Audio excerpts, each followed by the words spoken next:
That's get real close into whatever you're using there just because we're trying this video stuff. I see you. How are you, Steve Schankman? I can actually see you, which is great. But the audio is a little low, so just make sure you're talking into that microphone pretty good. So how many times did you have contact with Dolly Parton here in St. Louis? Well, St. Louis and other cities started with Dolly Parton in 1977. Matter of fact, I have the ticket from 1977 when she played at, back then it was obviously Hill Opera House. So this would have been I love it. November 1977. Ticket price $7 Isn't to see that Dolly. crazy? Oh my gosh. Yeah. I have Fred gave me a copy of something here. This would have been August 26th. I don't know what year at the Checker Dome. It was Eddie Rabbit was the warm up and Dolly Parton was the headliner for that one. I don't think I never saw her in concert, shamefully, unfortunately. 1982 at the Great Checker Dome, which was the old arena, obviously, that blew up and is long gone. Well, what was she like? You know, I just played some audio from 60 Minutes piece, Steve, that Morley Safer did 17 years ago. One of the things that I said yesterday on Twitter was I never really remember not seeing Dolly smile. And when I saw the 60 Minutes piece, you know, her personality just shined through so much. And that's why there's just international love for Dolly Parton. I mean, we don't have this very often where universally someone is loved so much that everyone's kind of taking a moment out of their day to recognize that. But you had to have some good stories about Dolly. Well, the queen, she was the queen, obviously, of country music. But, she started with religious music and she did the Grand Ole Opry with, Tammy Wynette and Loretta Lynn. And she just was one of the best to deal with. We've done other stories on Ozzy Osbourne and other people that have passed away.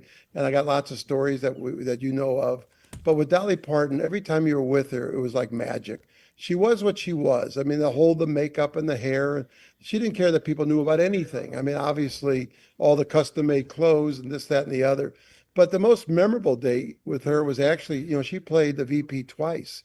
There was VP Fair, there was Fair St. Oh. Louis. And when she was driven across the street from the Adams Mark Hotel, she saw the thousands and thousands of people, and she made them take the van back to the hotel. She was afraid to go in. So we had to find another way to get her there. She was coming 2 hours early, which was great. And what we did is we got her into what was like a Federal Express van, one of those big vans. And I sat with her in the back. I think we were sitting on top of boxes actually, and drove in underneath where the loading dock is. And we brought her up through the south leg of the arch where everybody was out on those steps. So we had to walk her through the crowd. But the show was fantastic. I think it was 200,000 people.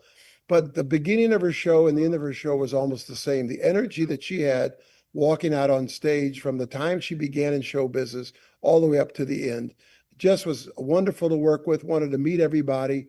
I remember when she played the pageant, she went out and introduced herself to the ushers. Hi, I'm Dolly Parton.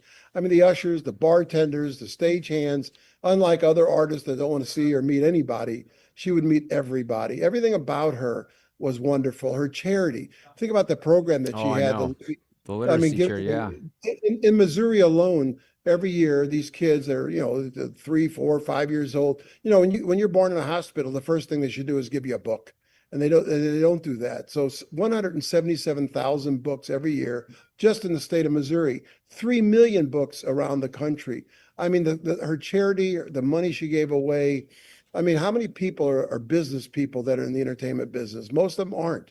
I mean, you could say, well, Mick Jagger got his marketing degree in London, but and a great businessman, by the way, and I've dealt with him many times. But she was just an institution, loved by everybody. Think about it: film, television, tours, recordings, or dates with Kenny Rogers when they opened the Palace down in Branson. That was her and Kenny Rogers together. She could sing with anybody. And not only was she in the Country Hall of Fame 25 years ago, then she got invited into the Rock and Roll Hall of Fame. She says, I can't accept it. Right. I don't Yeah. do rock and roll. And it wasn't on the Grammys where she did her song with dressed up like more of a rock star as opposed to a country star and played music. I mean, just one of those people that hit the top of the list. I think even the president of the United States declared this half mast today for Dolly's Yeah, passing. for the whole week. Somebody even told me earlier that this is kind of weird and in kind of veering into politics, but it was not only the president, but even the person that runs the Democrat Socialists of America even chimed in with positive Wow. things. That you don't have that ever. There's unanimity on something here musically across the country, which is awesome. Did you have a sense back then, because in that Morley Safer piece that I mentioned, they kind of talked about, they alluded to her business acumen. She kind of indicated that maybe she was underestimated as a business person because of her looks and the way she dressed. But that was her persona. I mean, that's the way she was. Like Ozzy Osbourne always wore black. It didn't make any difference. It was 90 degrees, 100 degrees. Right. I mean, that was her persona. That was the way she wanted to be seen by America. I mean, she grew up in a house with 11 siblings, Yeah. no money, had nothing. And a lot of people that come up that way and make a lot of money, they're not as charitable. We're talking about the hundreds of millions of dollars that she gave away to all kinds of charities. Always wanted to help people. I mean, people that lost their houses during storms, she would pay so much a month to these people. I mean, it could be somebody off the street. I mean, just a charismatic person, an iconic background from beginning. And listen, in 1977, we opened the Hammond Center, Southwest Missouri State. I picked her up at the hotel. She had a T-shirt on, a pair of shorts. I mean, she was so casual, yet she That's could doll nuts. up, dolly Yeah. doll up. And, the marriage to Carl for 60 years, he came to a lot of her dates. She had a road manager that handled the business, but Carl was always there with her. I mean, it was a real love affair between the two of them. And, it's just the family, the experience, the people well, I think it was her nephew that announced her Yep, death. her nephew did a great Yeah. job with the video announcement yesterday. We I played think some of that audio. since 2025, when Carl passed away, I think that it was maybe like a broken heart type of syndrome on top of other things That that they said. happens. Yeah. Yeah, that does really happen. It happened with my parents. My mom died in December. My dad died in April. He made it through the Battle of the Bulge and Patton's Army and came out with a Purple Heart and a Bronze Star. Yet 6 months or 5 months after my mom passed, he had a heart attack, just like Wow. that. Yeah, that's crazy. We're talking about Dolly, and I can tell you this. I've never seen all the artists that, thousands, 10,000, 20,000 concerts that the company did over almost 60 years. In 2 years, we'll be 60 years old, contemporary. I never met somebody that cared so much about people. She didn't think about the show. The makeup and all that stuff was obsolete. I mean, it was never obsolete. It always had to be there. And no matter when she woke up in the morning, I think she had all that stuff on. I mean, that She was might her. have. That's right. You It know was how her. comedians sometimes they take on the persona of the people they are, or actors, and when they do movies, that's what she was like every day. She was an everyday person, had extreme wealth, extremely well in Dollywood and all the business ventures. Anything she touched was turned to gold, and I think part of it was her religious upbringing Yes. and her caring about God and caring about people. I've never seen that with any other artist to that extent than Dolly Parton. That's awesome. She was what she was. And boy, she's going to be missed. We almost had her back in St. Louis because the last time I think she played here was July 30th in 2016. She did the Scottrade, which is now, Enterprise Center. And the Fox, she played at the Fox. She played the Concert Club at Savas Center when they used to do the half setup at the Enterprise Center, with the curtain halfway. Right. It didn't make a difference if there were 20 people or 200,000. She was always the same. Her character never changed. And that doesn't happen with people that have extreme wealth. I mean, she lived the way she lived because she could afford it, but she shared not only her heart and her mind with people and her money with people, her experience with me and other promoters. You'll hear the same thing. You will never hear a deviation about their love for Dolly Parton. I'm seeing it from my other promoter friends all over the internet. We love Dolly. We love Dolly, the heart, the whole deal.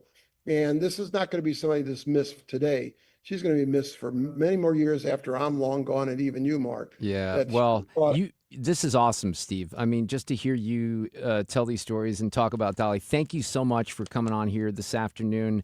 I'm a fan of yours, and you know a lot more rock stars than I do. But there's a lot of rock star stories you can tell that aren't nearly as positive as Dolly Parton, because some of these guys, take fans for granted, etc. But these were awesome memories that you shared this afternoon, Steve Schankman. Thanks for coming on 97.1 FM Talk. I appreciate it. Appreciate All you right, too. take care. If you are heading to the game tonight, Orioles still in town, eastbound 64.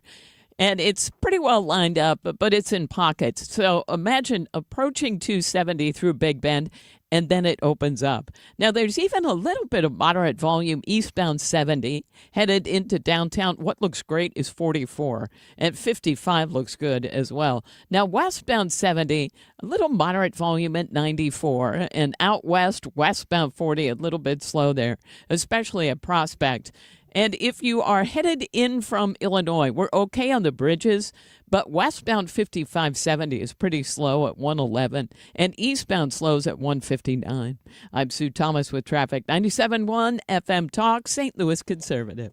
One of the things that I emphasize when I talk about Mike Reynolds and his team at Michael's Flooring Outlet is the service, because he takes great pride in the service. You can go online right now to igotfloor.com and you'll see consistency in the reviews one after another, because you'll see installer did a great job. Very happy, job well done. Thank you, Michael's Flooring. We looked at a number of options for our main floor replacement. We went with Michael's, had a good reviews and supported by crews that were more consistently professional than big box stores.